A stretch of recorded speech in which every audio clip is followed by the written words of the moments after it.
Jake and Ben, 97.5, the KSL Sports Zone. Jake Scott, Ben Anderson. I'm just taking that as a preview right there to a big chunk of the Jazz season for me. David James. Coming and hanging out in our radio enclave over there at Delta Center. Mm-hmm. You excited to be there tonight? Yeah, absolutely. Pulling back the curtain, you have not had to do preseason yet. No, tonight is my first night.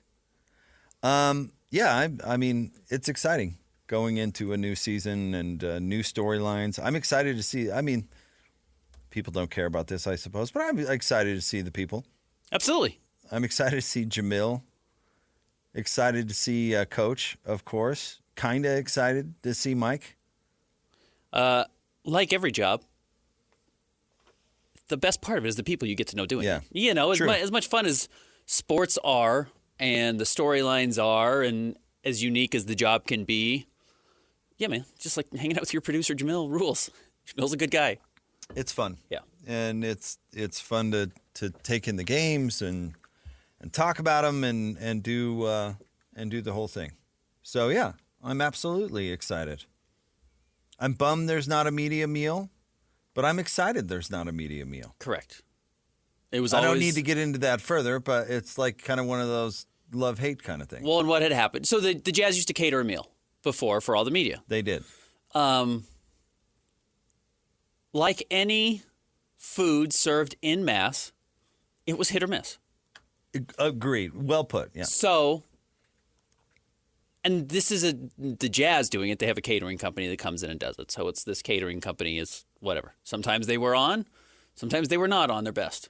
Like an athlete. Some nights they were on their A game, some nights they weren't playing at an all-star level. Because there's now a hockey team down there, half the space is gone. They had kind of some extra rooms, and now they don't have this big media dining room anymore because they just don't have space. And I think they're going to figure something out in the future. I would think so. But that's gone. And so they're just doing it differently now. So that's what I'm saying. Love, hate. It's where you always saw other people. But yeah, it's where you saw everybody. In the sphere, and hung out. So and that'll be interesting. But I'm gonna have a J-Dog. But a better Looking chance forward to see that. Jake Scott and Tim Lacombe walking around on the plaza, hanging out. Yeah, now you can't make fun of us for wearing I'll just have to come up to the second level to do it. Beanies. Yeah, I'll have to come find you. Or you guys should dress better because you're going to be in public. Oh, nobody recognizes us. Are you kidding? Correct. You blend in. I'm not like Booner or Thurl? Locke. Thurl? Oh, well, Thurl is... Well, Boone and Thurl is... How tall is... Booner's like 6'4"? Yeah, he's probably 6'4". But Booner's an icon. I mean, he's been doing this. He was on Right. TV forever. I was behind, along the lines of this, I was behind both Thurl and Locke there was like this Greek place that's actually pretty good, which I would recommend trying tonight. Thurl got stopped by 10 people. Yeah.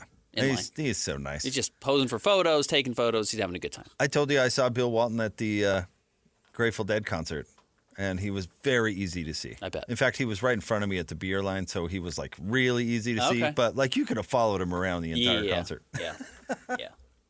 But yeah, Thurl's the sharpest dressed person there, maybe next to Alema, and then is the tallest person walking around in the plaza. Not the tallest person in the arena, but he's the tallest person not on the court. Our guy Mike Smith is really tall. He Yeah. stands out. Yeah, he does. Also sharply dressed. Yeah, wanna but knock I'm, him for I'm being trying sharply to dressed. think what kind of people person Mike is. If you stopped him, how he would behave. I think he'd be fine. Yeah, Mike's a nice guy. I know Mike is a really nice guy. It's just he's also fun to tease because he takes it well. He does. Yeah, plays along. Excited to see Mike. I'm assuming he's joining us for the first segment, like he has the past couple of years. Not today, but you mean not on our show?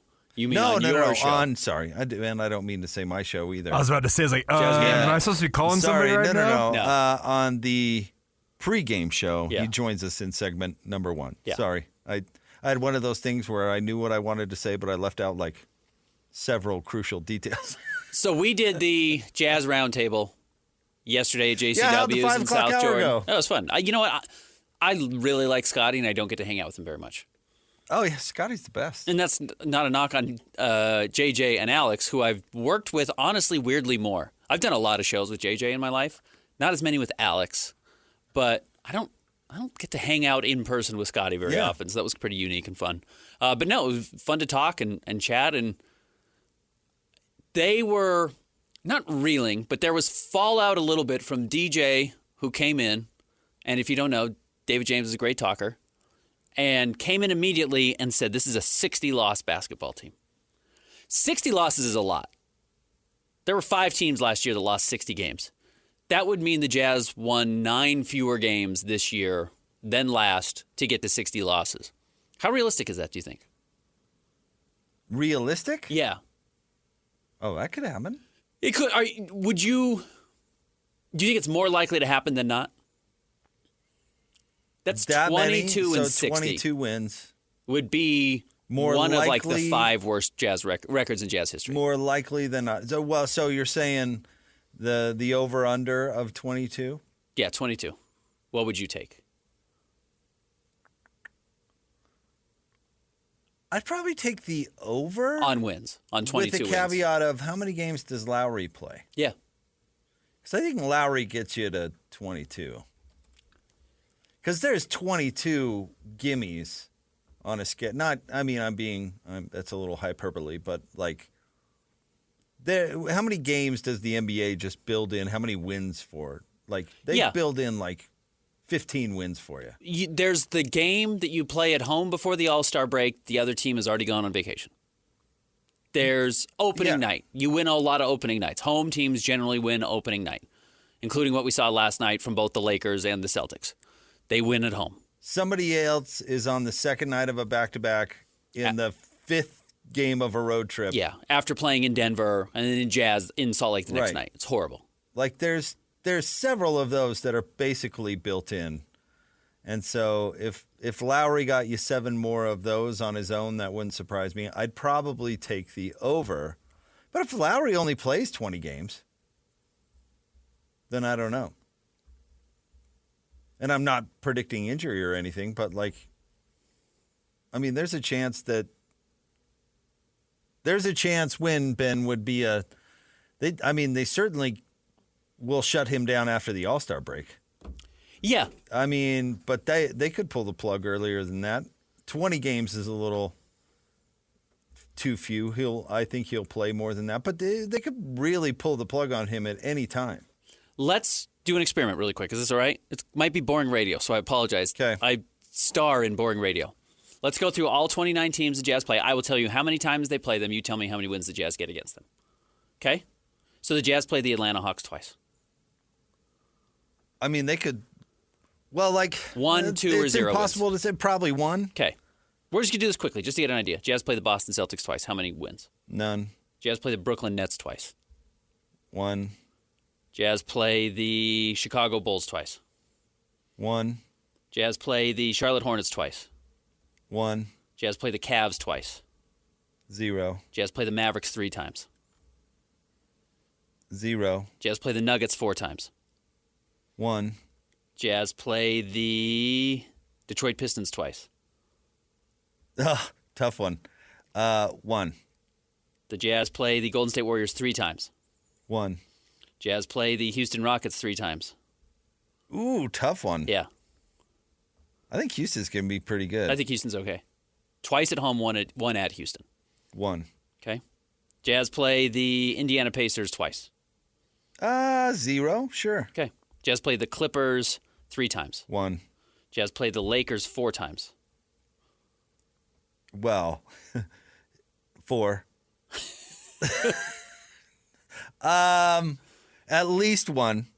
Okay. We'll say 2. Oh. 2 plus. Jazz play the Grizzlies, including tonight, 4 times. 1. The Grizzlies should be better. Grizzlies should be really good. Heat twice. 0. Bucks twice. Ooh, wow. How badly does it go for the Bucks? Yeah. I'm going to say 1. Okay. Jazz usually beat the Bucks at least once a year. Yeah. They usually do. The Timberwolves, How many? 4 times. Oof. Oh, 0. Okay. New Orleans 3 times. Twice at New Orleans. 1. Okay. Jazz play the Knicks twice. They looked bad last night. 1. 1, yeah. I'm with you. I can buy that. Thunder 4 times. 0. Magic twice. Ooh. 1, because Okay. it's the Magic. Philly twice. 0. 76 or the Suns 3 times. Jeez, the Suns could go either way. Yep. How does that go? 1. Okay. I promise we're getting close to the end of this. Trailblazers 4 times. 2. Yeah, I think that's fair. Kings 4 times. 1. Spurs 4 times. 1. Raptors twice. 1. And the Wizards twice. 1. 1. 21 wins. Wow. Okay. So that's just why, I mean, That's on paper. that, yeah, It again, felt like more than that to me. it did. But that's kind of how you break it down. And that's, and if you want to just even it out, because as much as we say, well, yeah, the Jazz are going to get. How much would you have disagreed with me, just out of curiosity? Was I like way off? No, in your the Jazz view, are going to or- beat the Spurs twice, maybe instead of once, but they're going to accidentally lose to the Wizards twice. Like, I think you're right on. I don't think there's not. Here's why I think that was an interesting exercise. When I look at the NBA standings from last year, all 10 teams who made the playoffs in the West are still better than the Jazz. Even the Clippers should be better than the Jazz because they should get Kawhi back at some point. What a disaster. But they also don't own their first-round draft pick, so they have no reason to be bad. They can't. They goes to the Thunder again for a part of the Shea Gilgeous-Alexander trade. If they end up giving up Cooper Flag in this trade as well, it will be. It's already one of the worst trades ever. Best thing that ever happened to the Oklahoma City Thunder was Paul George deciding Yeah, to re-up with them. Yeah, isn't that amazing? That was the best thing that ever happened to that franchise. the gift that keeps on giving. That was, how many years ago was that? Probably 8 years ago, right? 7 years ago? No, I don't think it wasn't. It was 99? No, not 99. No, or 19, 2019. and then they traded him a year later, 2 years later. Oh, he was there for longer than that, wasn't he? Because they traded for him from the Pacers. They swooped No, in. no. Okay, he went to the Clippers in 2019. Right. The He was in Oklahoma City for 2 years prior to that. Right. He was in Indiana to start his career.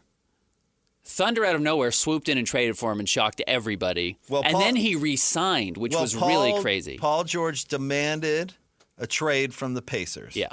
Which actually was doing them a favor too. Right. And because the whole thing was he was going to L.A. Come hell or high water, he was going to L.A. And you'd be foolish to trade for him. And Sam Presti said, I'm going to do it anyway. Yeah, watch and this. did it anyway and sent Victor Oladipo and Domantas Sabonis, yeah. And then got Paul George. Played that season, lost famously To the Jazz. to the Utah Jazz, and then Rusty talked him into staying. Yep. Rusty said, you could stay right here. Yeah, that was Donovan's first year. So you're right, 2019. And then Right? Or was that 2017? It's 2017. And then he played 2018 in Oklahoma City. Yeah. And then they traded him Yeah. Because Donovan was in that 2017 when he was drafted. offseason. Yeah. Yep. So talking him into staying and not just going to LA, which is where he ended up anyway, was just masterful. I can't imagine what they had to bribe him with. But anyway, all the Bulls in Oklahoma City. you picked no, you didn't yesterday. You considered it. Predicting Shea as an MVP, yeah. this year. Yeah. Right. I mean, and on top of that, the other draft capital Yeah. that they got. Jalen Williams. is- Cody Williams' older brother is a part of that trade.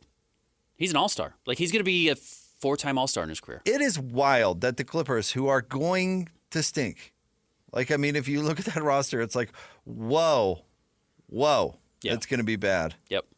And they don't get their pick. Yeah. It's Oklahoma City. Yep. Oh. Yeah, their best player is Norman Powell right now. I with take Kawhi out. back anything negative I've ever said about Sam Presti. That one deal alone should Yeah. cement his legacy as one of the good ones. Yet everybody loves giving Daryl Morey credit for some reason. But back to this point of the Jazz, that's how you win 20 games. I mean, that's 60 losses. That would have been 61 losses we just found out. And, the real interesting part of the Jazz, and I'd even forgotten this just because, we cover so many seasons and so many games, it's easy to forget what happened. The Jazz started the year 2-7 last year. Like, the Jazz were on pace to be a 60-loss team. It's the play hard and pass revolution. It was. And then they caught fire for a month. It was. Absolutely. They were 3-7. They go to Portland. They stink it up, I think, in the first half. Maybe it was even earlier than that. Or maybe it was later than that. Okay. The Jazz were 4-11. So this was 15 games of the season. The Jazz were 4-11 after losing to Portland in that stink it up, play hard and pass game, a masterpiece of what that Will Hardy said. Was that the same game? No, maybe it that was a different games. game. Because he was actually just really mad. Will after Hardy, the Portland game. that was Dallas? Yeah, you're right. They lost by 50. So yeah, they lose to Portland. They fall to 4-11, and then they really basically play 500 basketball until the trade deadline.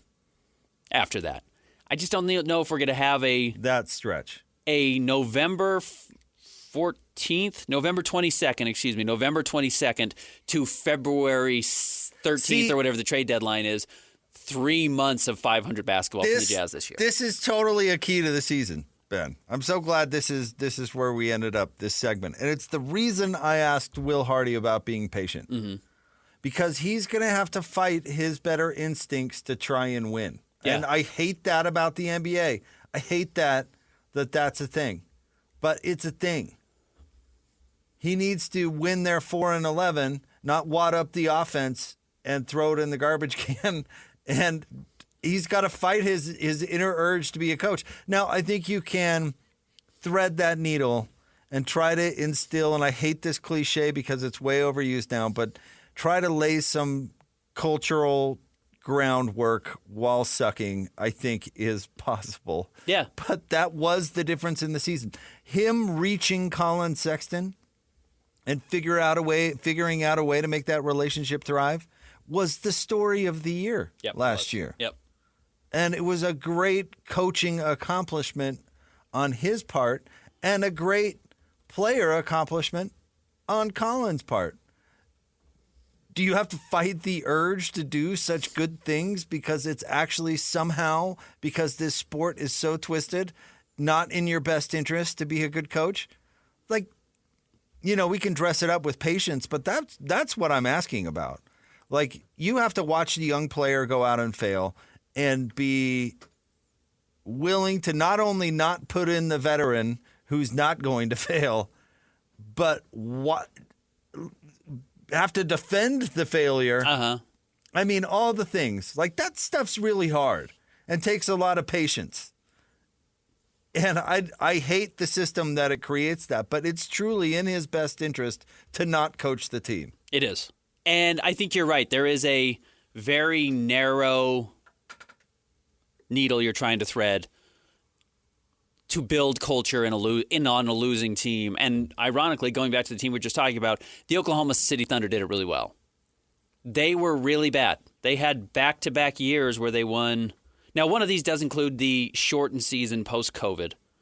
But they went 22-50 that year, so they only played 72 games. And then the next year after that, they went 24-58. I mean, not quite 60-loss teams, but right in that range. 22 wins, 24 wins.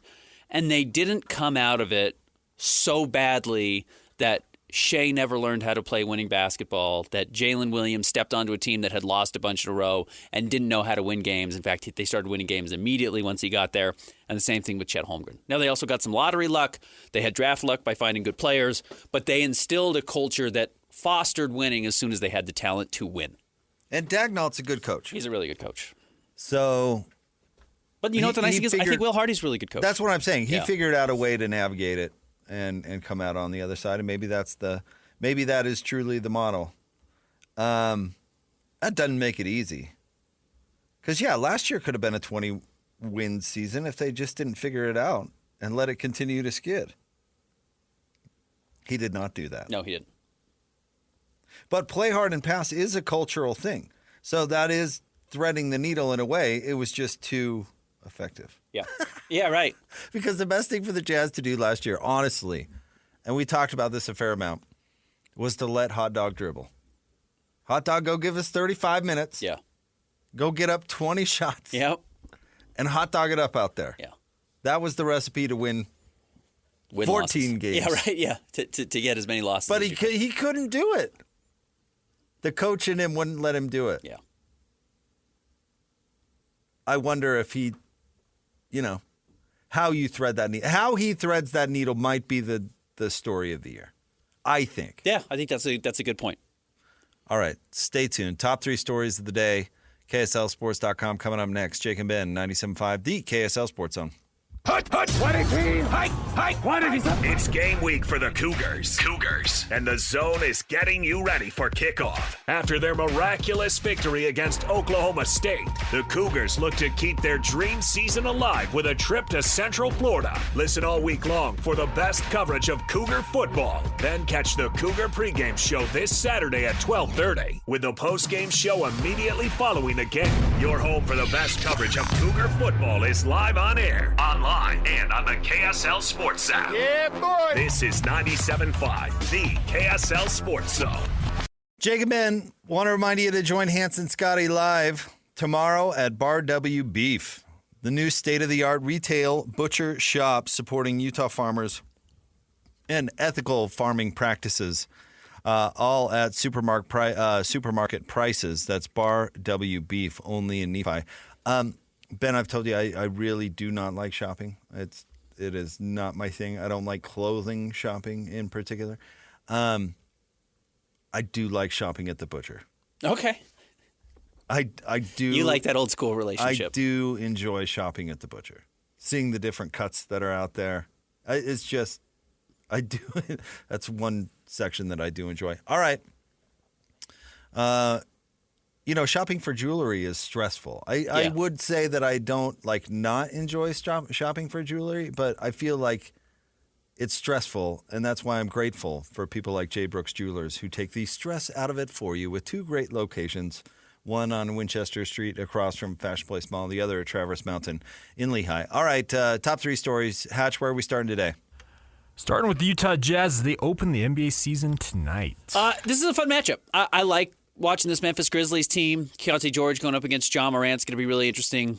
Grizzlies are really injured. They already have a ton of injuries after last season, including Jaren Jackson Jr., I believe, is out for this game tonight. But you are going to see Zach Edey go up against Walker Kessler, which I think is probably the most interesting head-to-head matchup and would be a good sign, I think, for Walker if he comes out and plays really well here against a high lottery pick in Zach Edey, who is pretty NBA ready.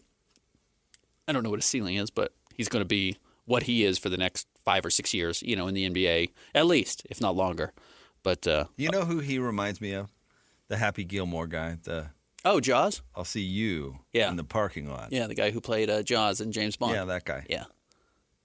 Yeah, I bet you seeing Zach Edey streaking down the lane is pretty scary. Streaking. That guy's never... Not streaking. That guy's never streaked anywhere in his life. Well, actually, it kind of seemed like he had a pretty cool college life. He seemed like he had... Oh, you don't mean streaking. You mean moving quickly. Yeah. I get it. Okay. I think he's going to surprise some people tonight. Lumbered might be a good term he's more of it. a lumberer than a streaker. But regardless, you going to get in front of him? I don't think so. So I'm really curious to see how he plays. He had some great games in the preseason. He had some games where he shot 2 of 6, which at 7'4", you should never shoot 2 of 6. When does Memphis play Toronto? Because that's the game I want to watch.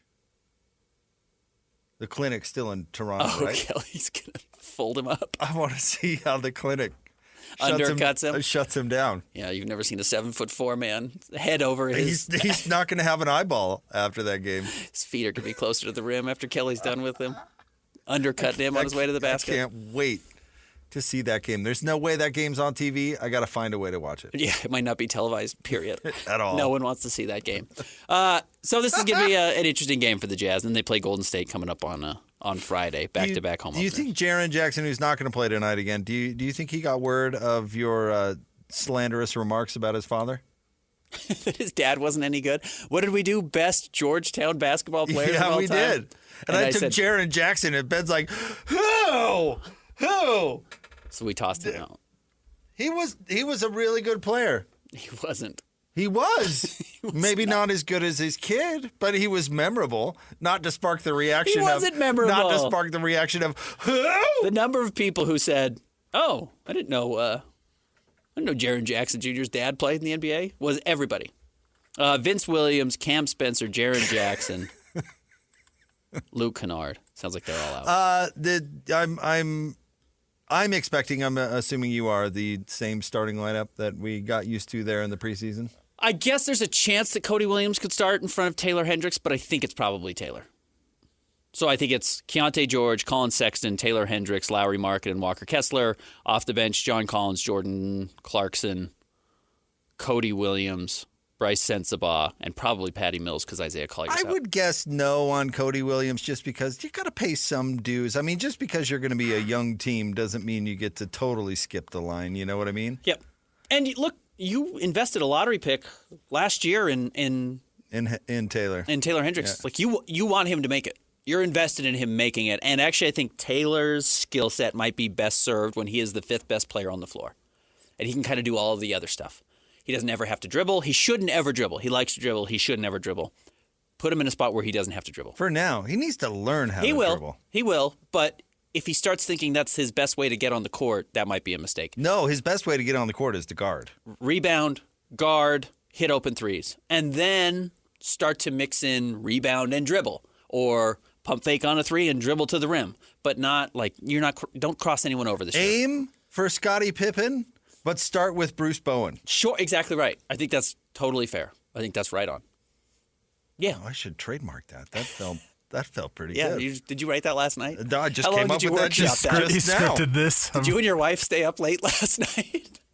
Aim for Scottie Pippen, start with Bruce Bowen. I think that's very fair. Start with the bone-crushing defender who can make every open three that he's granted. Yeah, right. Sit in the corner and make open threes. And then develop your game, hopefully, into something that's more well-rounded than that. But that's his quickest way onto the floor. Agreed. I like that. That feels good. Yeah, We've got that was a good point. I like that. Good synergy today. Yeah, good job. Aim for Scottie Pippen. Start with Bruce Bowen.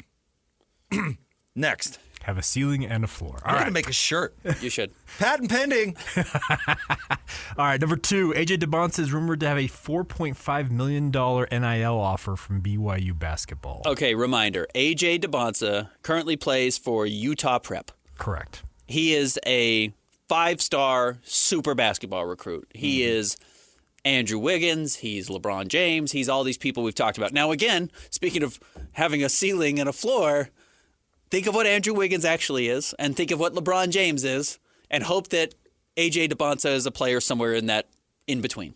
Wiggins made an all-star team. Right? He's He not- started on a championship team. Yeah. He did not become LeBron James, even though that's what everybody thought, which is the fear of paying these guys $4.5 million of what if you get Wiggins and you don't get LeBron. Neither here nor there. This is remarkable. $4.5 million for 1 year of a college basketball player at BYU. And this is from Pete Nakos, who works for a website called On3.com. It says, to understand this recruitment, you have to understand what's going on at BYU. Jazz owner Ryan Smith and executive Danny Ainge are all in on rebuilding BYU basketball. He says in quotes, they've given Kevin Young an open checkbook. Well, that's nice. Must be nice. Can I tell you my conspiracy To theory have is Washington on your side. this has a lot of – there's a lot of Jazz here too. It's not just BYU. What do you mean? There's a lot of, hey, get the most elite basketball players in the world comfortable with the idea of living in Utah. Not just, hey, go play at BYU for 26 games and leave. I think there is a lot of let's change the culture of how people view Utah as a basketball state and their comfort living here. I think that is it's not the primary reason, but I think that makes it easier to spend some of this money.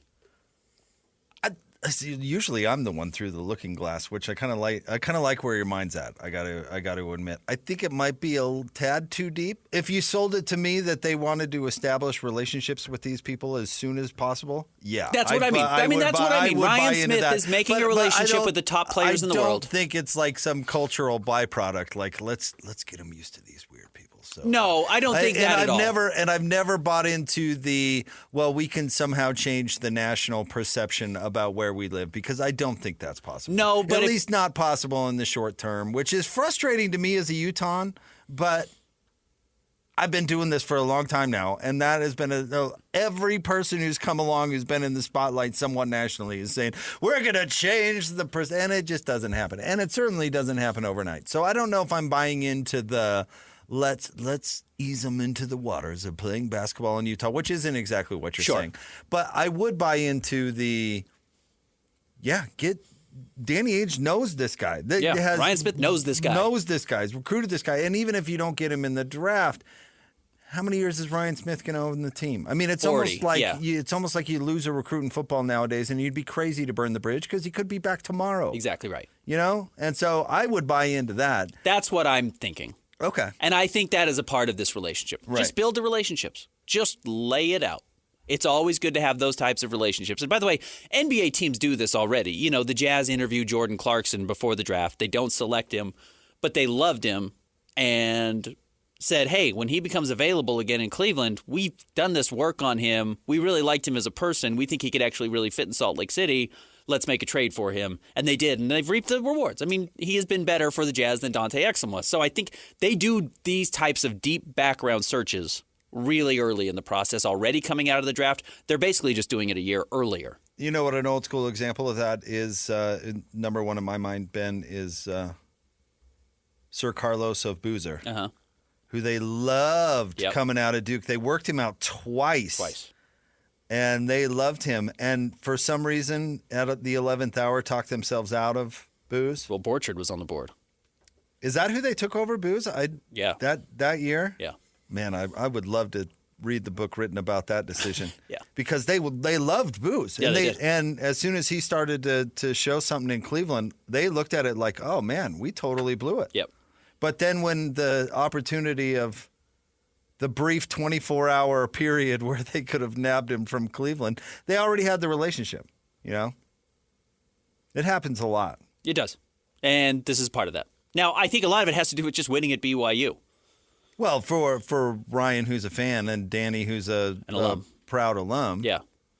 I mean, and they have the ability to do this, which is still blowing my mind. Yeah. But I think we have to recognize, again, $4.5 million sounds like a lot of money. And it is. It's an unfathomable amount for everybody in this room.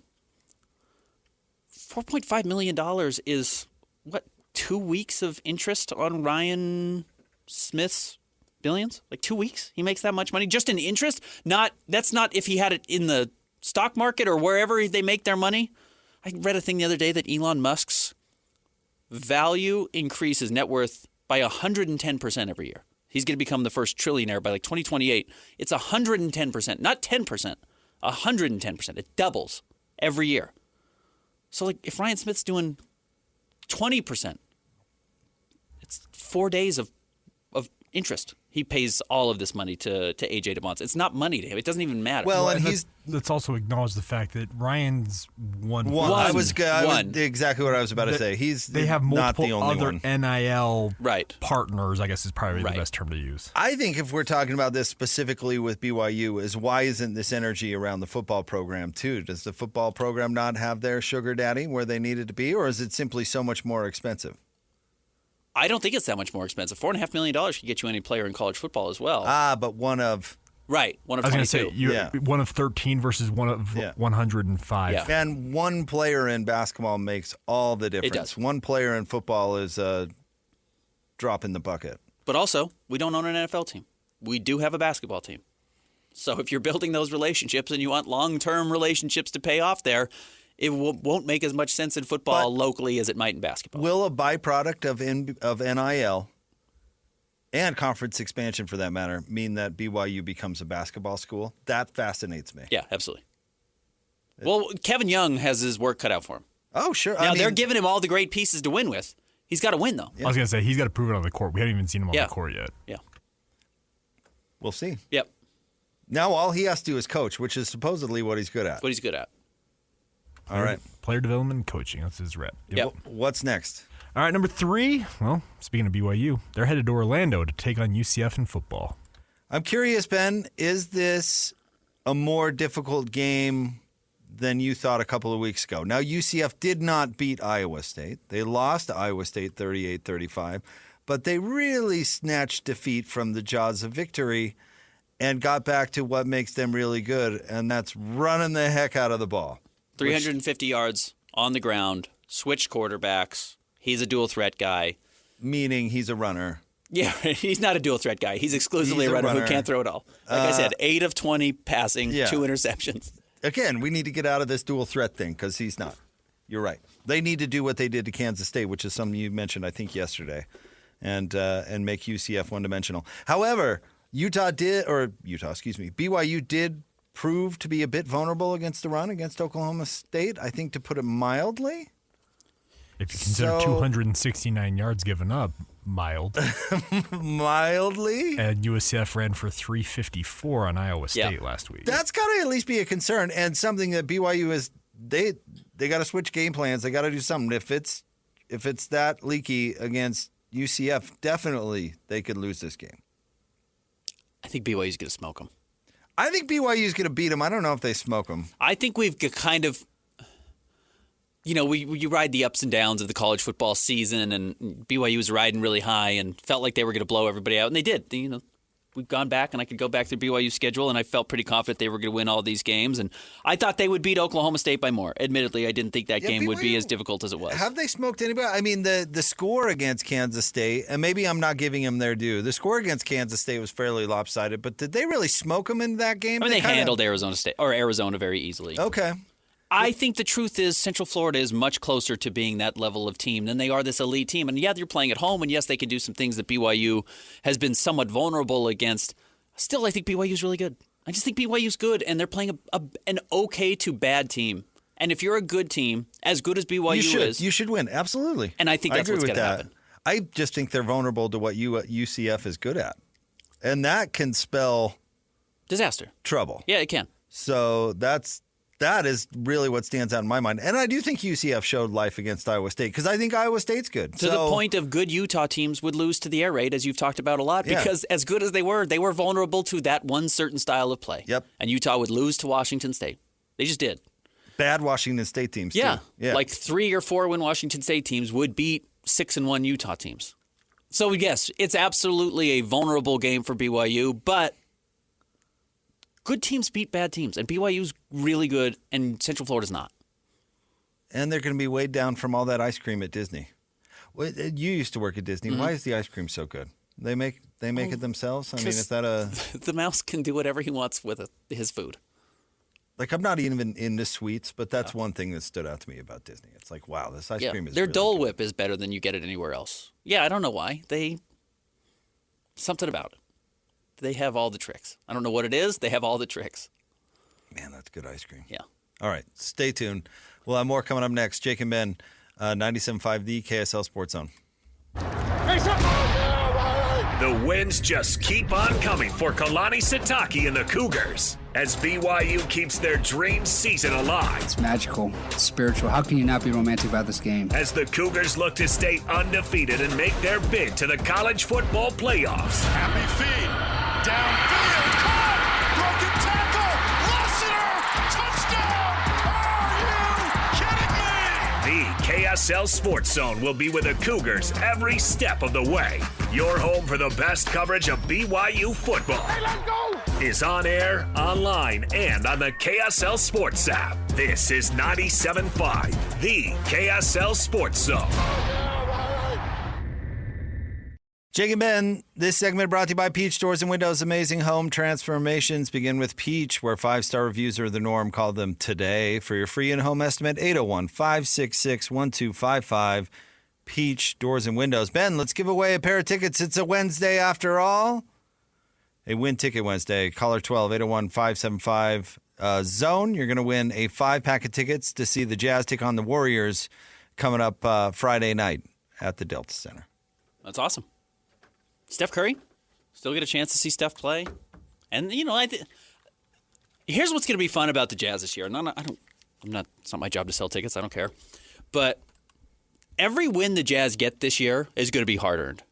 Like, the guys are going to have to play really well. There's not going to be any of these, like, boring, weird, uninteresting wins. It's like Keontae's going to have to go off for 30 for the Jazz to win some games. That'll be exciting to watch. That's going to get Jazz fans happy to see how their team has developed. I don't think you're going to have a lot of wins as a result of Lowry going for 25 and Jordan Clarkson going for 20 and John Collins going for 14 and nobody else plays well. They aren't good enough to have that be the recipe by itself. They're going to need a whole team effort where everybody's defending and locking in and somebody spikes that game. And that's how you get to 20-plus wins. I got into not an argument with PK when we were talking NBA yesterday, but more a discussion about Lowry. And let me ask you this. Has Steph Curry moved into the portion of his career where he's a traveling show, like not a great basketball player, but come see Steph Curry, like that portion of his career, Terry Henry's New York Red Bulls days, or think Tom Hanks in A League of Their Own, like I'll get out, I'll wave my hand, former and ball player, tip my cap, and give the folks what they came for. Has he entered that stage of his career? Probably a little bit. He's still a better player than he is a sideshow.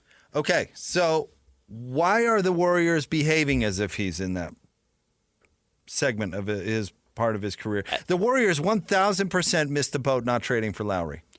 It's really weird to me. 1,000%. Why are they going in ride or die with this old dog team surrounding Steph Curry, who I do think has at least something left in the tank? He's not into tip his hat part of the career. Hakeem with the Raptors. It was too hot of a take for me yesterday, but I seriously considered, because I knew we were going to do our MVP vote. By the way, Jason Tatum had a great first game, made me look smart. I thought there is a nostalgic opportunity for Steph Curry to enter the MVP conversation if the Warriors are suddenly a top 4 team in the West. Everything clicks. They've got more depth. They shed Clay, and they're still good. That people could say, give it to the old guy one more time. Now, again, it was too hot of a take, and I don't think they're going to get there. I'm glad you didn't. They're but not. To that point, again, it's so silly. And look, Domantas Sabonis is great. He's a great basketball player. We talked about this trade earlier in the day. The Oklahoma City Thunder traded whatever it was, the rights to Domantas Sabonis, I think at the time, on draft night. And I think Victor he played a year. Oladipo, maybe he did, whatever, Anyway.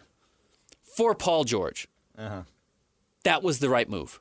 As good as Sabonis has become, look at all the things Paul George has turned into for Oklahoma City in the second trade. Now, you didn't know you were going to get that, but it was a smart gamble. In hindsight, great trade. Golden State is betting on Jonathan Kuminga and Brandon Podziemski over Lauri Markkanen. Yeah. That's crazy. The That's nice what I'm thing saying. about Lowry is he's 29 years old. Even if Steph becomes the sideshow, Lowry's good enough to be a good player on your roster for the next 3 or 4 years, and he was going to sign an extension with the Warriors if they traded for him. And I'm not saying that because I've heard that about Lowry.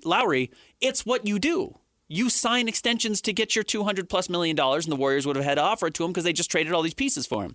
So I'm with you. Them getting weirdly tight with those players on their roster is really bizarre. Them leaning young is crazy. Yes. Because Steph is not young, and he's not young right now. Right. I mean, I think the Lakers are horribly mismanaged in a number of ways, but them justifying spending every asset that they have is because LeBron's 1,000 years old, and they have LeBron now. But they won a title with 37-year-old LeBron? 36-year-old LeBron? It doesn't but count. they won. To that point, they won with a 36-year-old because they went all in on good players. They traded all their young players to get good older players. Now, I get, don't make foolish decisions because you're desperate now, but I don't understand, Podziemski, am I saying that right? Yeah. That's your line in the sand? Right. Even if he's going to be good, it's like 5 years from now. And how good is he going to be? And how good is he going to be? That's the line in the sand. You can get an all-star that is a bigger version of Klay Thompson.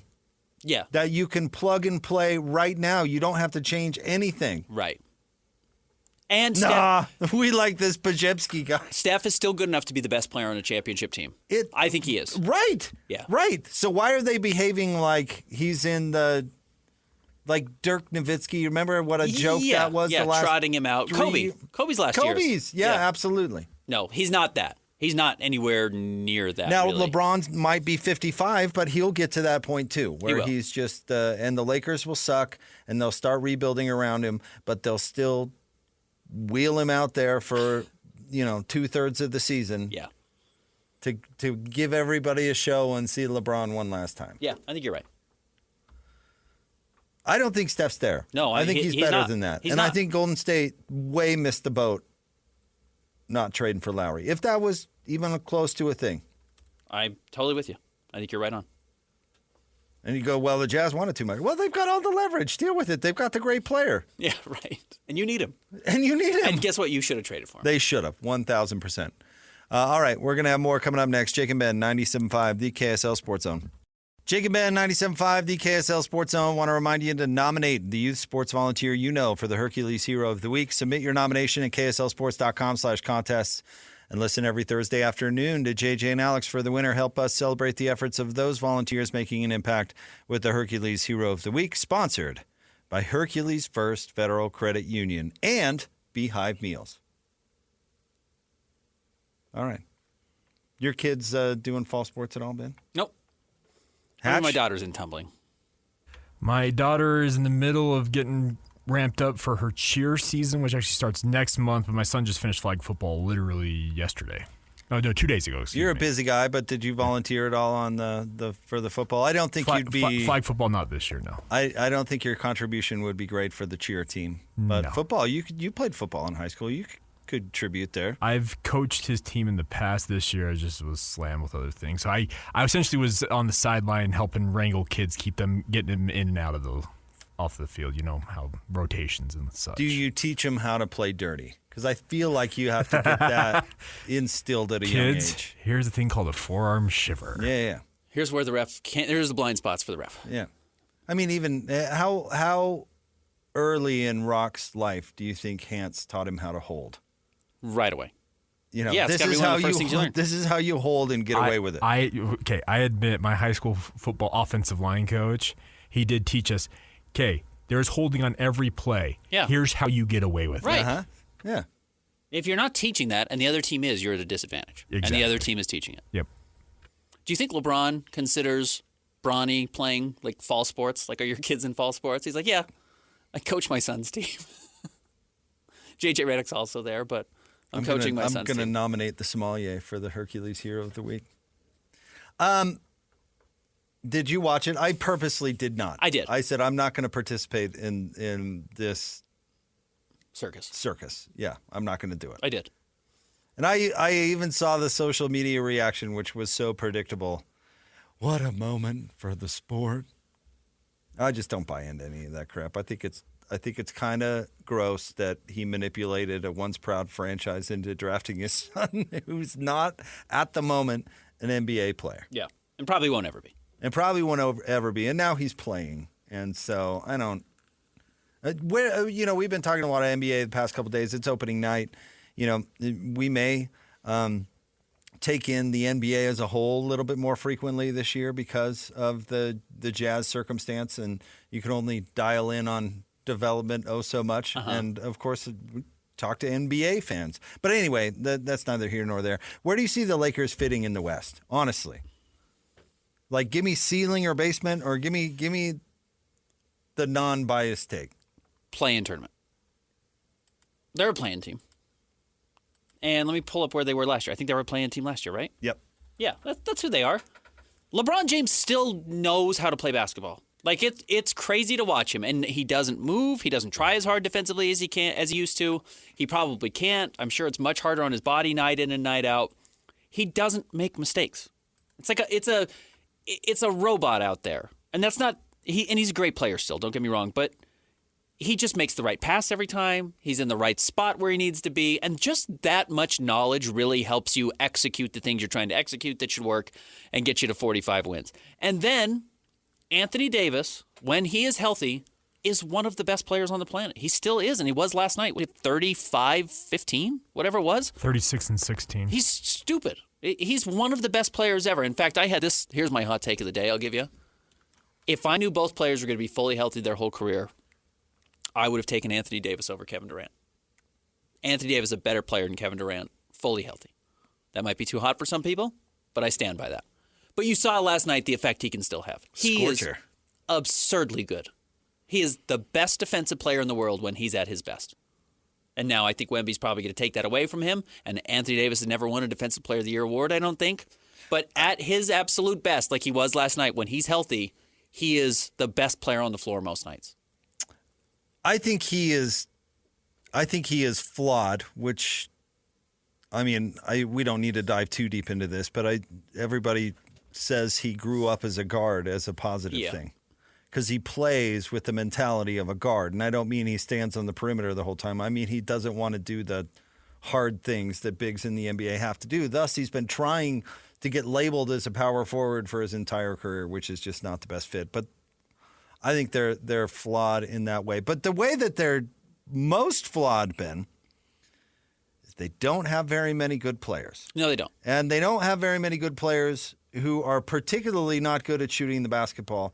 And Rob Pelinka, who has proven himself to be a horrendous GM, refuses to fix it. Speaking of teams that should have traded for Lauri Markkanen, even though they wouldn't have near the assets to do it, they desperately need somebody who can shoot the basketball.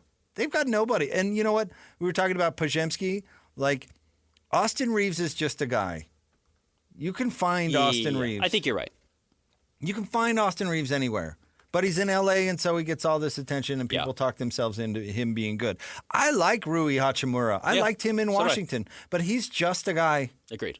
He's not. You can find him anywhere, and I love it that everybody is saying, "Well, Dalton Connect is going to be the difference maker for the Lakers," and it's like, I get it that he's more NBA ready as a rookie, but he's still rookie. Doubt he's going to be the difference maker. And if that's what you're planning on, it's going to be a disaster. No, what rookie has ever been a difference maker? We were talking about Golden State not doing what's in the best interest of their franchise. I think the Lakers actually have tried to do what's best interest of their franchise. They've just made all the wrong decisions. Their heart's kind of in the right place, but they're dumb. The Anthony Davis trade was the best move Pelinka's ever made. Yeah, I guess. And you could even debate that. He was the best player in that trade, but they gutted the whole team to get him. And they haven't recovered from that. And no, I don't count the bubble title.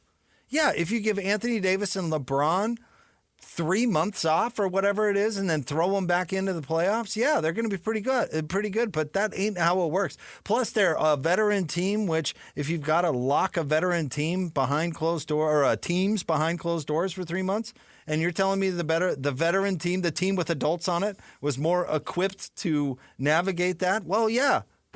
It doesn't mean that all of a sudden those players were good, and there's no players from that team left on this team. Right.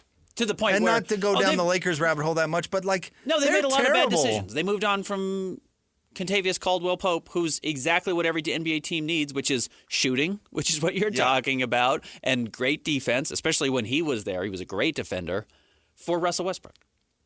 And Great then move. they paid Russell Westbrook to go to the Jazz. You know, they unloaded a likely lottery pick to the Jazz to move off of Russell Westbrook. But this is what happens when you hand your franchise to LeBron James. Sure. Yeah, I think that's absolutely right. The Lakers' best bet, and we can talk about him because we saw him last night, is that D'Angelo Russell has a crazy year. It's a contract year for him, I believe. He's only 28 years old. I know he's been around forever. When he's at his best, he's somewhat dynamic. So if he can get up over 20 points per game, shoot 40% from three, which he's certainly capable of doing. He's done it a few times in his career. And is just efficient and not weird. And he's kind of a weird guy, but apparently he's getting along with J.J. Redick very well. If they can get along, those are three players that are good enough to get you to the play-in tournament in the West. Every coach that's ever had D'Angelo Russell can't wait to move off That's him. true. Every team, they can't wait to move off him. The Warriors, the Nets, Timberwolves, the Lakers have tried to trade him already. Everybody. You're right. I don't think all of a sudden that becomes the player that gets you over the top. I think the West is really fascinating this year, Ben. If we want to broaden out the discussion, and I apologize if No, you're right. No, I was about to go exactly where you're going. If we're going to broaden it out, I think we truly saw the new blood in the West last year kind of push everybody else out. And now to the point of I'm kind of mad I gave Denver the benefit of the doubt yesterday in our predictions. Like, I think Denver's on their way down. If you want to look at the trajectories of these teams, and I'm not saying Jokic is on the way down, but Denver's on their way down. Yeah, they have made a series of pretty inexcusable mistakes since winning the title. And now they're counting on Rusty Westbrook to make a Yeah, difference, right. to move the needle. That's a bad sign. Yeah. So Denver's moving out. I don't know. Minnesota is really curious. Like, that's either a really great move for them or No, they took a step back. doesn't move the needle. Yeah, you think they took a step back? I think they took a step back. I think they had to move off Cat, though. Yeah, they had to make this was a financial decision, and then they just took a swing on Julius Randle, hoping that he steps in and plays excellent. And he's been an All-NBA player. Julius Randle, that was a lot like D'Angelo Russell. Ironically, they were on the same Lakers team. Everyone couldn't wait to move off of him when you had him. The Knicks liked him, and as soon as they could hand the ball over to Jalen Brunson and be the guy, they absolutely did. They were ready to be done with Jalen or with Julius Randle as soon as they could. Pelicans did the same thing. He was good with the Pelicans. They were ready to be done with him as well. So that's the problem. The Timberwolves are trying to not find themselves in financial hell, and they have probably done that with Rudy Gobert's extension that was announced last night. So that was the big story where we're going. Why on earth would the Timberwolves extend Rudy? Yeah, so he opts out of his player option. He's not going to pick up his player option, which was over 40 next year, which would have put them over the tax apron, and then you basically can't make any more moves. So he drops that from $45 million to $33. Okay, that makes more sense. Yeah. And now they have some salary cap flexibility, which is going to allow them to re-sign Naz Reid, which is really important. But I did have the same thought, like, man, you are married to Rudy Gobert now for 3 more years at $33 million, which is not as much as it once was, but that's a lot. And I love Rudy. He's a great player. He still impacts winning. It's going to get less and less every year, both because the style of the NBA, because there are much better centers than him in the Western Conference that are only going to get better, and the Timberwolves are going to need any bit of flexibility they can. He couldn't play in the playoffs. And I like Rudy, too. I am openly cheering for his success. And I hope that experiment, I was rooting for that experiment for the Timberwolves to work. But, dude, if you can't play him in the playoffs, you can't pay him that money. And Quinn Snyder basically said that when questioned about it. Do you remember what series Ben? It was the Clipper series or something. Yeah, it was the Clippers. But like Rudy's our guy. We're paying Rudy. Yeah. I'm not going to take my highest paid player off the floor. I'm not going to take one of my best players off the floor. Yeah, that's exactly what he said. Now, maybe Finch made the right decision in taking that guy off the floor. I would buy into that argument.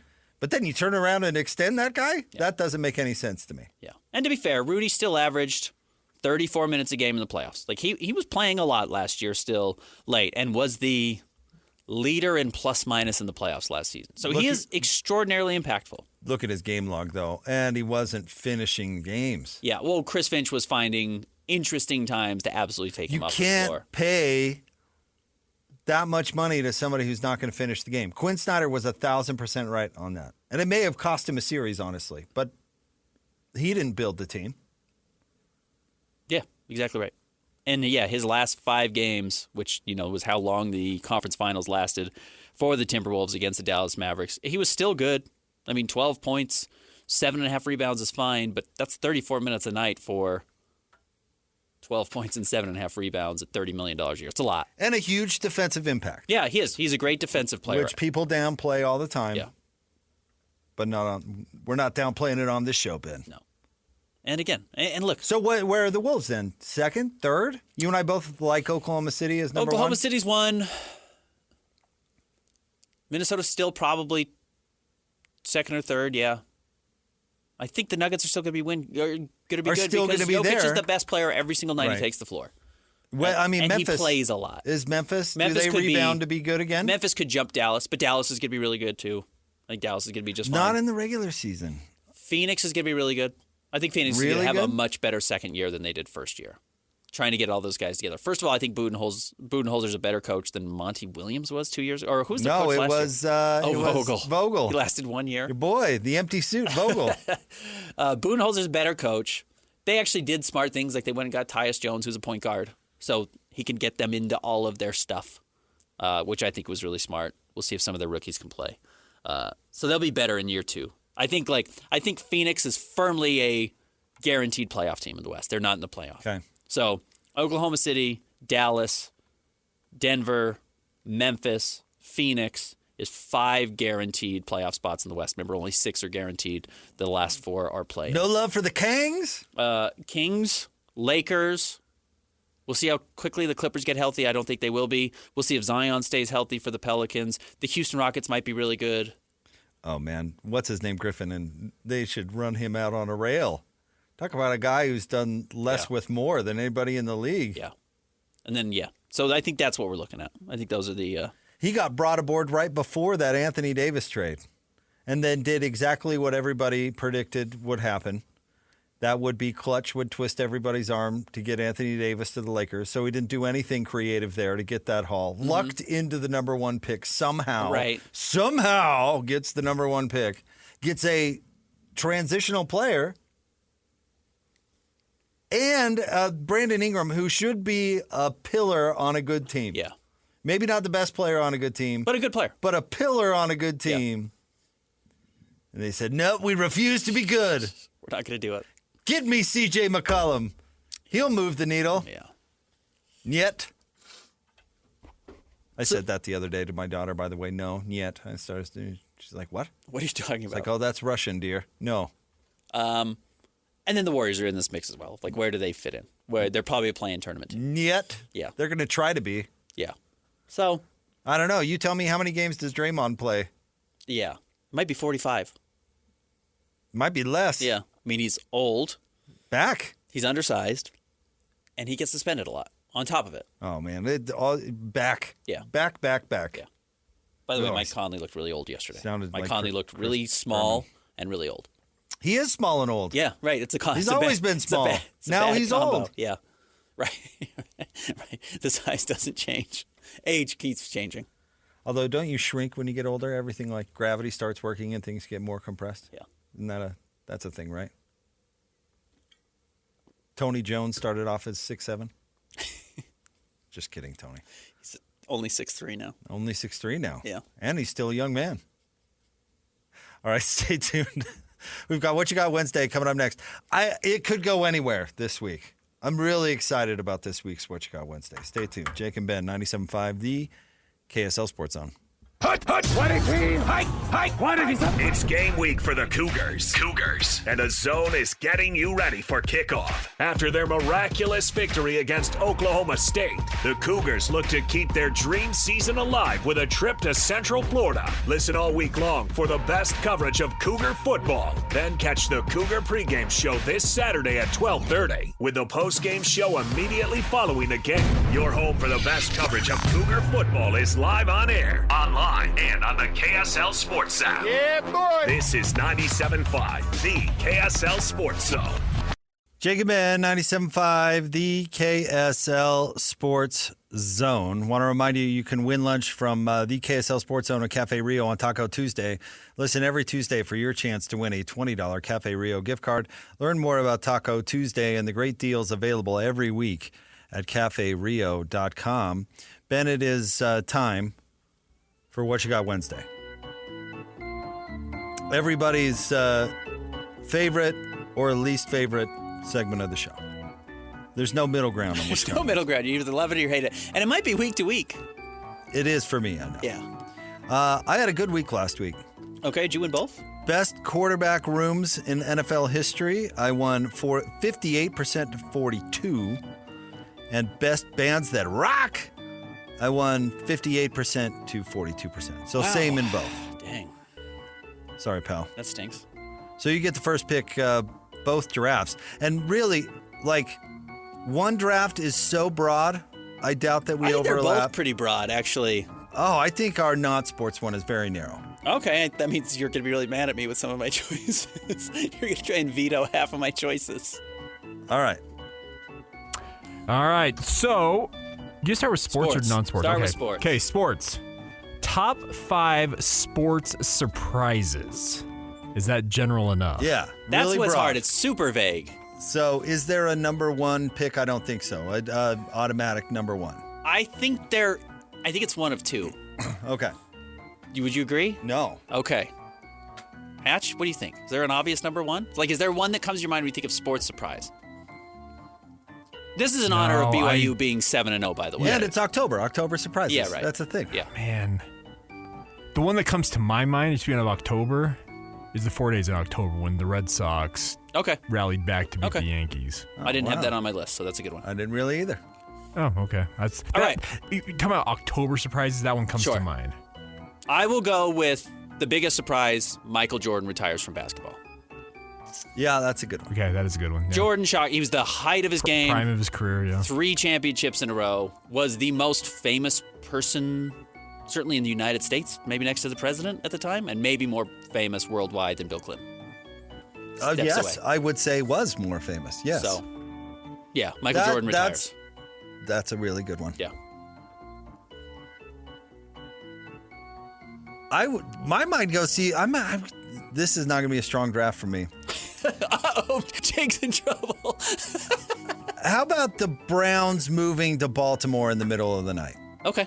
Yeah, it's a good one. Like, all of a sudden, they would, like, the franchise was gone. And then they popped up. They said, oh, we're here in Baltimore. I mean, nobody even knew it was coming. It just happened. Just happened. They woke up one morning and the team was there. Yeah. No, I think that's good. That's within the rules of the draft. I'm going to go with this one. I thought you were going to take this one. And it's a little similar to Michael Jordan, but my kindergarten teacher sat down and talked to us about it. Magic Johnson, diagnosed with HIV, was insane. A kindergarten teacher sat down with a bunch of 5-year-olds and told us that Magic Johnson had AIDS. It was insane.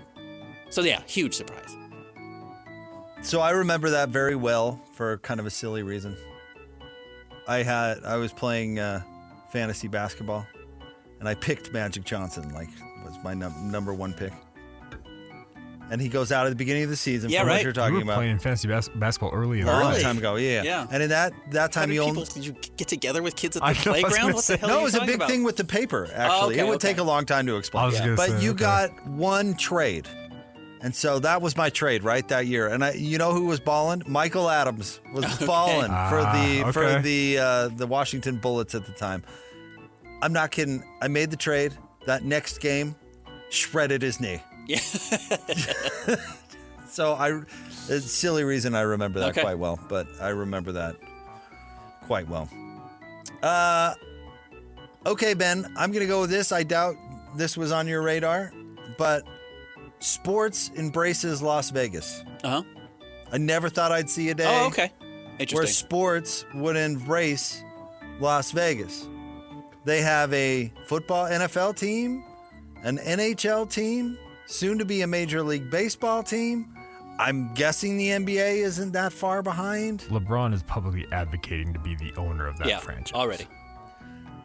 Most of my life, the idea of a sports anything, when the NBA took their All-Star game to Vegas, it was a revolutionary thing. It was. And Pac-Man Jones was in a crew that shot somebody, right? That is correct. It was an Like, NFL that was player why at the they were NBA like, game. you can't do this. Yeah. Vegas is too crazy.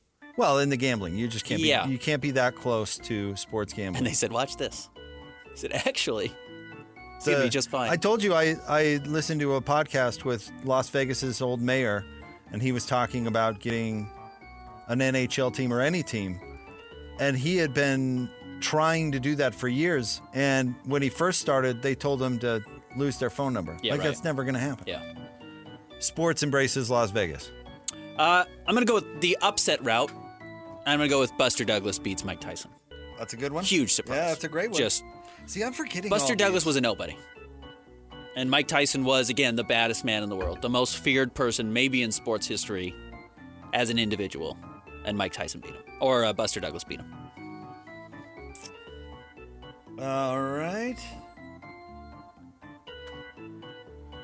How about...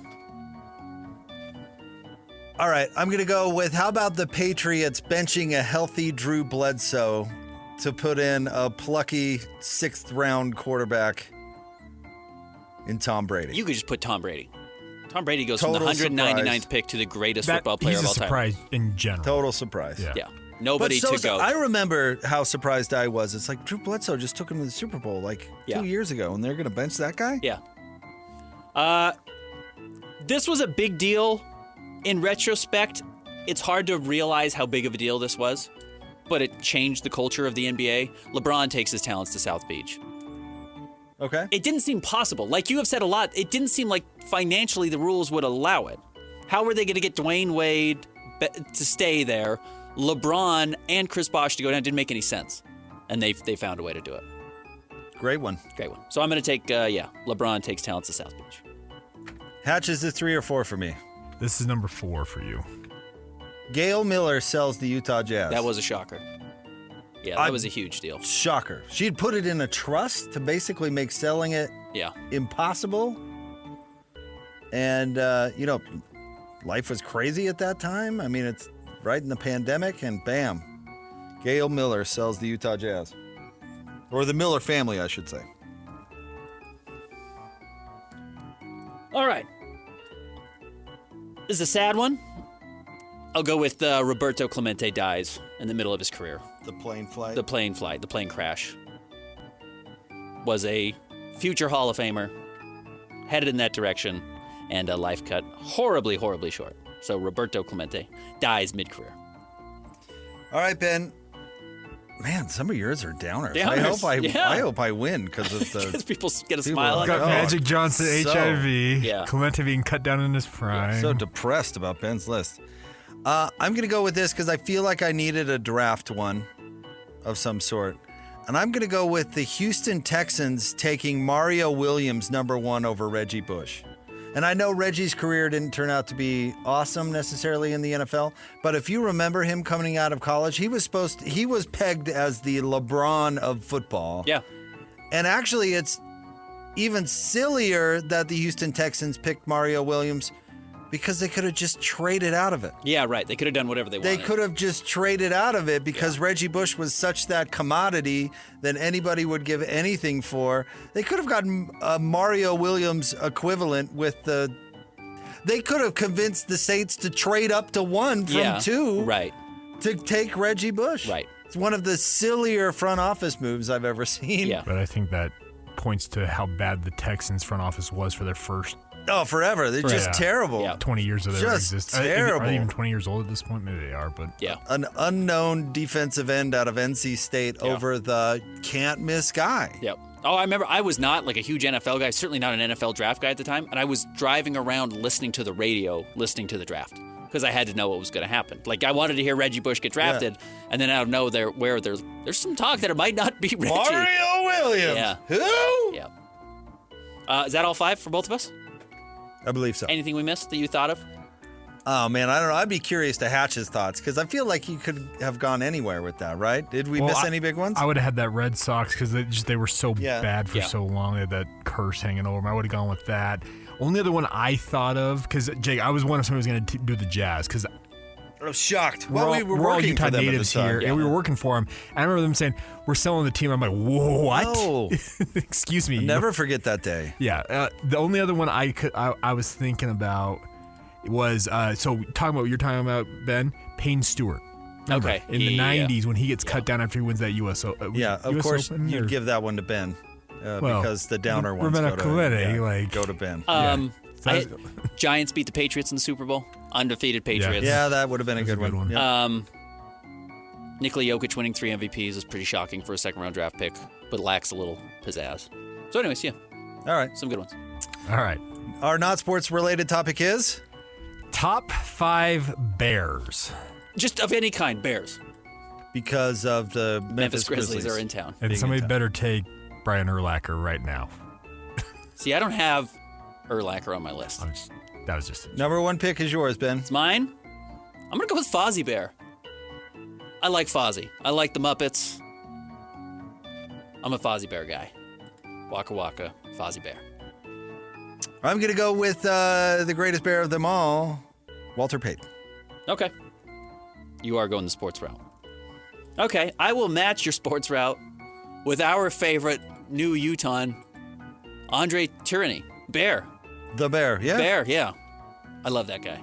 I Everyone like- loves that I like guy. him too, yeah. He's We- on our station every Friday. We were talking to Ryan Hatch about, and Hatch dealt with him in Yeah. Phoenix, and how much he loved that guy. So give me Coach Bear. Okay, Ben, I'm going to go with Baloo, Okay. the beloved bear from The Jungle Book. I think that's fair. But not the crappy live-action remake, like either the literary one or the cartoon. the original cartoon. Yeah, that's great. It's Baloo. It's a bare necessity. He's alive. Yeah. All right. I'm going to go with gummy bears, Okay. which might be my favorite on the list, actually. I really like gummy bears. I'm excited for Halloween. I'm excited to raid my kids' baskets for some gummy bears and all my favorite candies. Dad taxes. Let's go. Yeah. Mine are like Canadian taxes. It's like 40%. My next one I'm going to go with, because I think this may be the best example of like the face of the obvious, Smokey the Bear. Yeah. Only you can prevent forest Yeah, fires. don't start the forest on fire. It's pretty obvious. Like, Yeah. Don't do that. I'm surprised we need a marketing campaign to But it tell helped. people to not light the forest on fire. But yes, it did help, and everybody knows Smokey Bear, and everybody thinks of Smokey Bear And every likes the bear. time Yeah. they have a campfire. Yeah, I think you're totally right. All right, I'll be happy to get him in the 4th round. Give me Winnie the Pooh. I got no problem with him. He's been erased from Disney, Ben, and we don't talk about Winnie the Pooh anymore. Well, they're doing the same thing that's happened with Mickey recently. Is he's public domain, right? He has lost his copyright. But No, Disney- China's erased him. The Disney version of Winnie the Pooh, you can't utilize that likeness. But yes, the Winnie the Pooh character, public domain now. There we go. That's why they made horror movies Yes, about it and some stuff. horror Yeah. movie. I'm really excited. I'm getting this one late. Yogi Bear, Yeah. I had him at 9 on my board. beloved picnic basket thief. Yeah, he's a goof. Could go with Boo Boo also. This is my 5th and final pick. We don't have kids who draft, so I won't pick this one.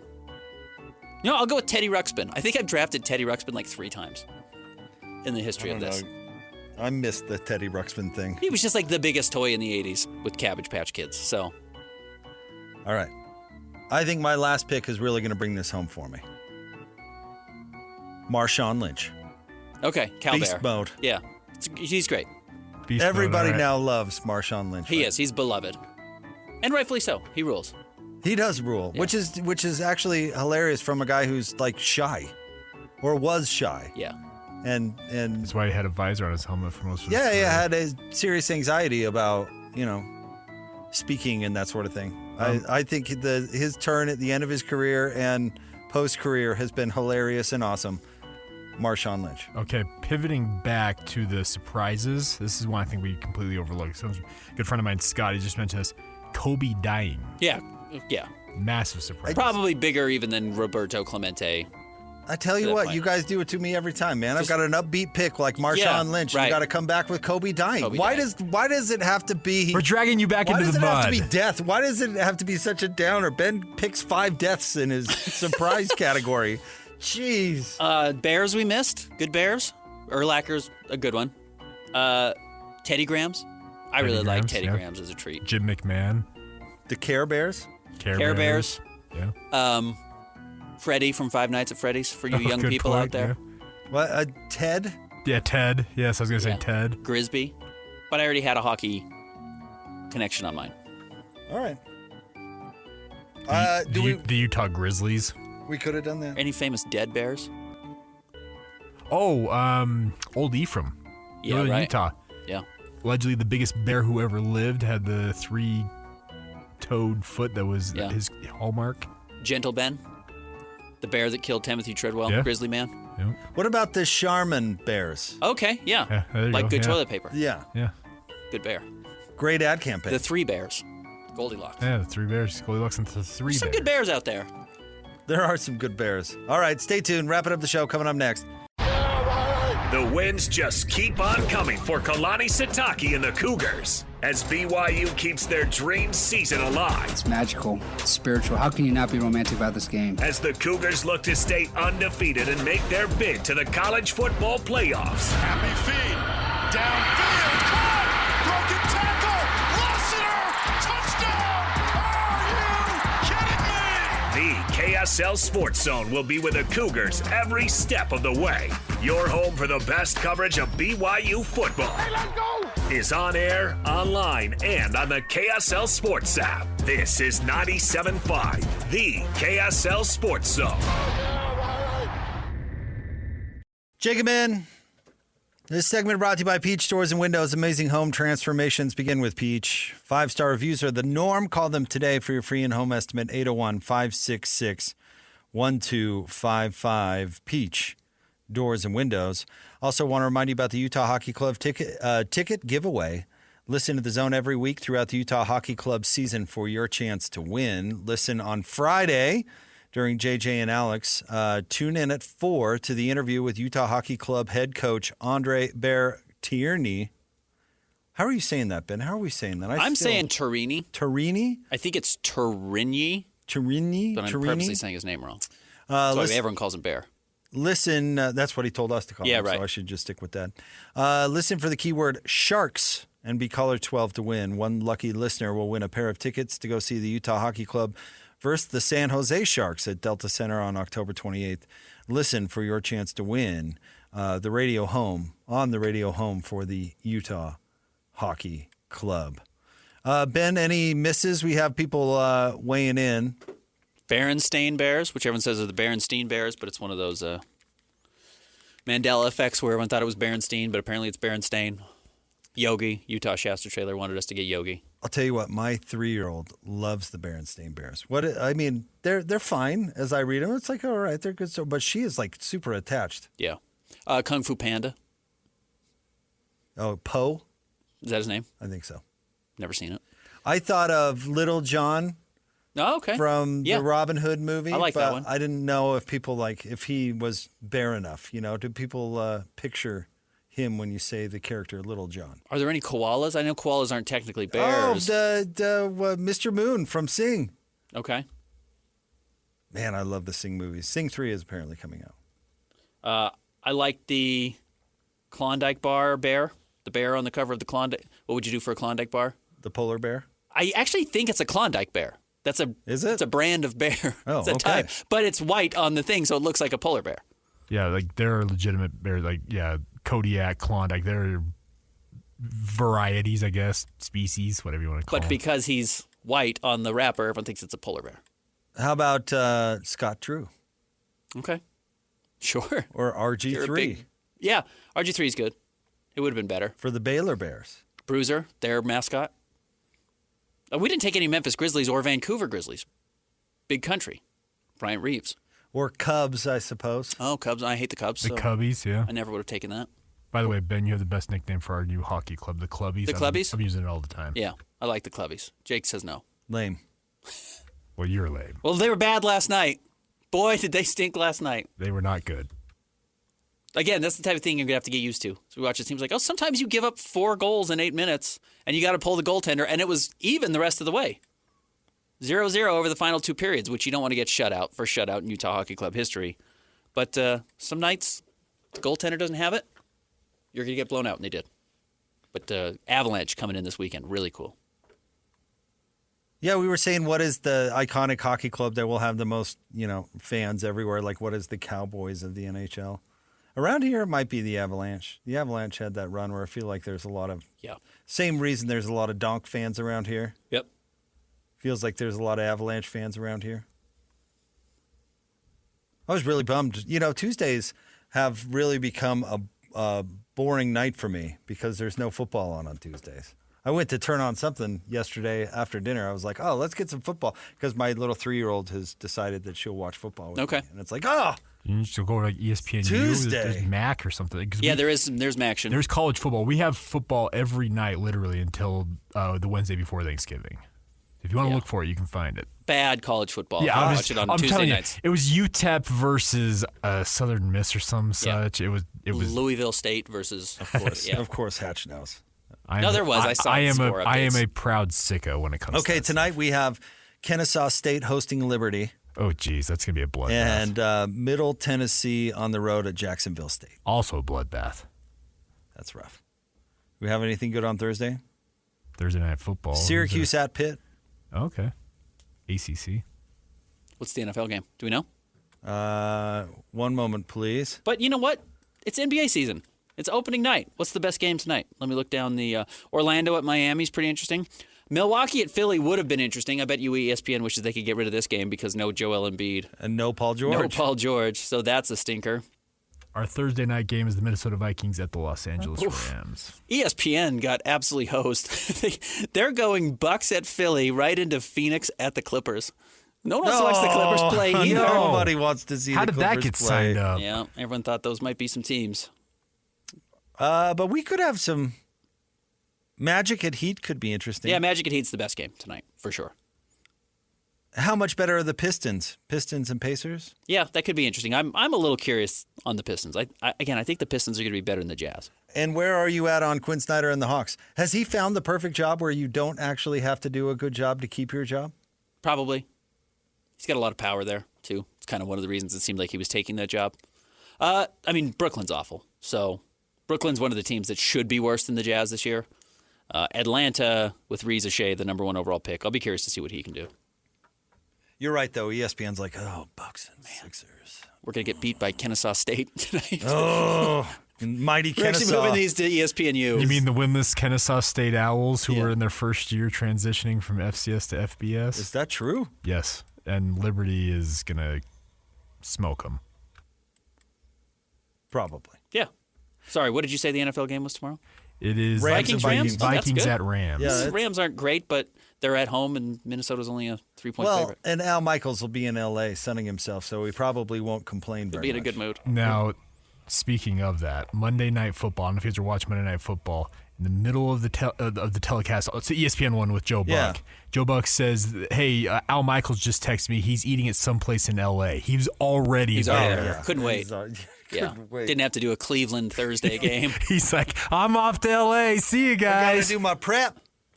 Gotta really dig in Got on there this. It was some Monday. high-end restaurant, and Troy Aikman literally, I think, was like, "Of course he's there." Yeah. Al Michaels really should embrace this gig. Like a Twilight gig is a pretty good one, where you're. There are worse Twilight gigs. Yeah, you're like Thursday and done. You know what I mean? You're not waiting until Sunday. Like your weekend is your own. Yeah, right. The expectation for the prep is lower. Probably has a lot of guys doing prep for him now. So yeah, this is a pretty good job, and he seems to resent it. And honestly, I hated on it at first, but he and Herb Street aren't bad together. And No, they're fine. I kind of like their panel show. Yeah. They've gotten entertaining personalities on their panel show, which you can't always say for the other ones. But like Richard Sherman, as complicated a man as he is entertaining. Yes. He's not afraid to actually talk. The Amish Rifle is entertaining. I don't know about Tony Gonzalez. He's kind of blah, but you got to have a blah guy, I guess. Going back to tonight's NBA schedule, the 2 expected closest games, according to ESPN, are Orlando at Miami, which is a game you and I both like, and then Jazz Grizzlies. So every other game's at least 3.5 points or larger. Those 2 games are 2.5. So I don't think it's going to be that close. That belongs to Mr. Gilmore. Yeah. And I'll see you in the parking lot. I know you think he's going to be a 30-10 guy. 30 and 10's a stretch. I just don't believe he can move well enough. I think you're going to be I'm surprised actually tonight. eager He's to actually see it. down. He's down weight tonight. He just really likes basketball. And big guys who like basketball play well. And that's the thing. They turn out usually better than big guys that don't like basketball. He's a super competitive person who is going to work on his game. There are going to be teams that absolutely exploit him. Yeah, how does he defend the pick and roll? How's that going to go? Yeah. Now, the Jazz don't run a lot of pick and roll, so he's going to be fine against the Jazz. He'll just drop and drop and drop and drop. He's going to drop everywhere. He's never going to have to do a whole lot of that. But yeah, is he quick enough? And one of the problems he had even in college was, we're talking about Zach Edey, if we didn't make this Sorry. clear. Yeah, I sorry, should've we're just talking mentioned about Zach Edey, the probably starting center for the Memphis Grizzlies tonight and the 2-time college player of the year out of Purdue. He struggles to rotate quickly near the rim. So when even when he drops back on defense, let's say Colin Sexton gets to the paint, if Colin's willing to dump it off to whoever's in the dunker spot coming in on the baseline, they should get an easy basket because he does not rotate to that secondary action, which is where Rudy Gobert is maybe the best in league history. He was so good at getting to that next action where even if he did play drop, he could defend everything that was thrown at him. It's not an accident that Shaq lost to the Jazz in the playoffs. Yeah, Because he's so bad in the pick and roll, and they just ran it over and over and over. before it was really fashionable to do that. No, That's what they did. And it has been an effective strategy against limited mobility-wise bigs forever. And Spurs have 5 championship rings in an era beating Shaq and the Lakers in Shaq's prime that they had no business beating him, but because he could not do anything against Tony Parker at all. Nope. Just could not move his feet quick enough to adjust to Tony Parker's speed. Hanson Scott here coming up next. We'll see. We'll talk to you tomorrow. We'll have a Jazz game in the books. I'll see you tonight. Wild. See you tonight, pal. Thanks, Hatch. Jacob Ed, 97.5, the KSL Sports Zone.